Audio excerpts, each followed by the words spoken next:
Before Ravana became the king of Lanka, before the 10 hills, before the war that shook the world, there was just a child born between two worlds, a child who did not know yet that one day his name would mean fear itself.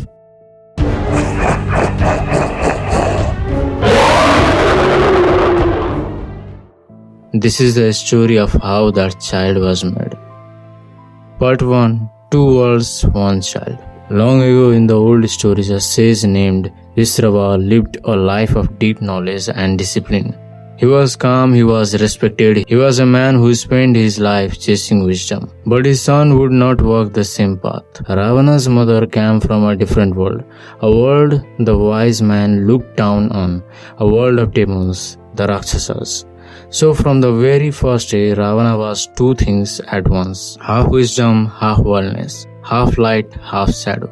And even as a small child, he must have felt it, that silent question sitting inside him, the one no child should have to ask. Which side of me is really me? Part 2. The weight of not belonging. Here is something dark psychology teaches us. A child does not need to be hit or starved or hurt to be wounded. Sometimes just not belonging is enough. Imagine growing up around people from your father's side, proud, learned, respected, and then imagine knowing that your mother's side is whispered about, feared, mocked even. You are not fully one, you are not fully the other. You are in between, and in between is one of the most dangerous places a young mind can live. Because when a child does not feel fully accepted anywhere, they start looking for a place where they will be accepted. Or if no such place exists, they start trying to build one by force if they have to. Part 3. The seed of Ravana's hunger. This is where the real story begins. Not with a war, not with a kidnapping. It begins with a boy who's tired of being questioned, tired of being seen as half of something instead of a whole person. So he makes a decision. If the world will not hand me respect, I will take it. If I am not accepted for who am I will become someone impossible to ignore. This is not evil yet, not really. This is a wound. And what he does with that wound, that is what will decide everything.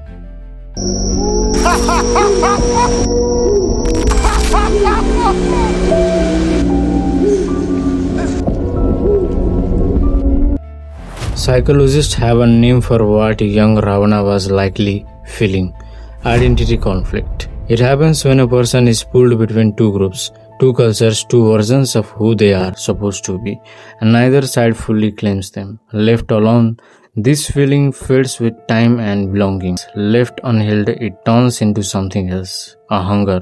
Not just to be accepted, but to be so powerful, so undeniable that acceptance no longer matters.